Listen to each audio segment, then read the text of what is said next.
বন্ধুরা, রুটি খেতে ফেড আপ হয়ে গেছেন তো এভাবে ঝটপট করে খেয়ে নিন, খুব ভালো লাগবে। তো এখানে আমি 1 কাপ আটা নিলাম। আপনারা ময়দার করতে পারেন, কিন্তু আমি আটায় করছি। আর এখানেও তো টোটাল 2 কাপ, এই কাপের 2 কাপ।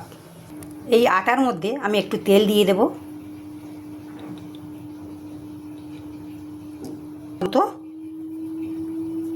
এটা মেন দিতে হবে ইস্ট দিতেই হবে। এটা 1/2 চামচ ইস্ট দিয়ে দিলাম, আর একটু চিনি দিয়ে ভালো করে মেখে নেব। তো এখানে দেখুন সব তেল, নুন, ইস্ট দিয়ে আমি মেখে নিয়েছি সব কিছু।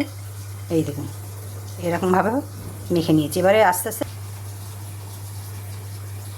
হাতে একটু তেল নিয়েছি, না নেবার মতনই। এই দেখুন একটু নিয়েছি।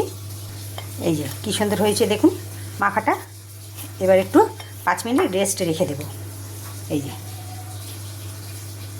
তো বন্ধুরা 5 মিনিট হয়ে গেছে। তো এখন আটাটা কীরকম হয়েছে দেখুন, একদম নরম হয়ে গেছে। তো এখানে আমি লেচি কেটে নেব। একা করছি তো সেই জন্য এক হাতেই দেখাতে হচ্ছে।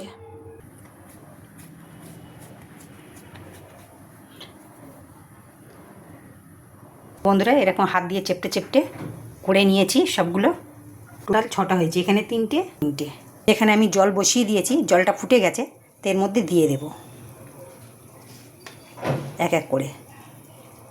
বন্ধুরা দিয়ে দিয়েছি। 5 মিনিট রান্না করে নেব ঢেকে, মানে সিদ্ধ করে নেব। 5 মিনিট হয়ে গেছে, ঢাকাটা তুলছি। দেখুন বন্ধুরা কি সুন্দর হয়ে গেছে।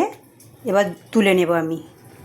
এখানে একটা তাওয়া বসিয়ে নিয়েছি, তাওয়ার মধ্যে আমি বাটার দিয়ে দিলাম, দিয়ে ভালো করে ছড়িয়ে দেব।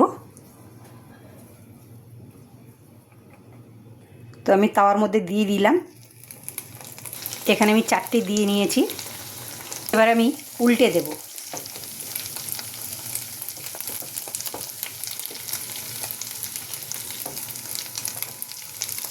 একটু লাল লাল করে ভেজে নেব। বন্ধুরা দেখুন কত সুন্দর দেখতে লাগছে। এবার এক এক করে তুলে নিচ্ছি বন্ধুরা।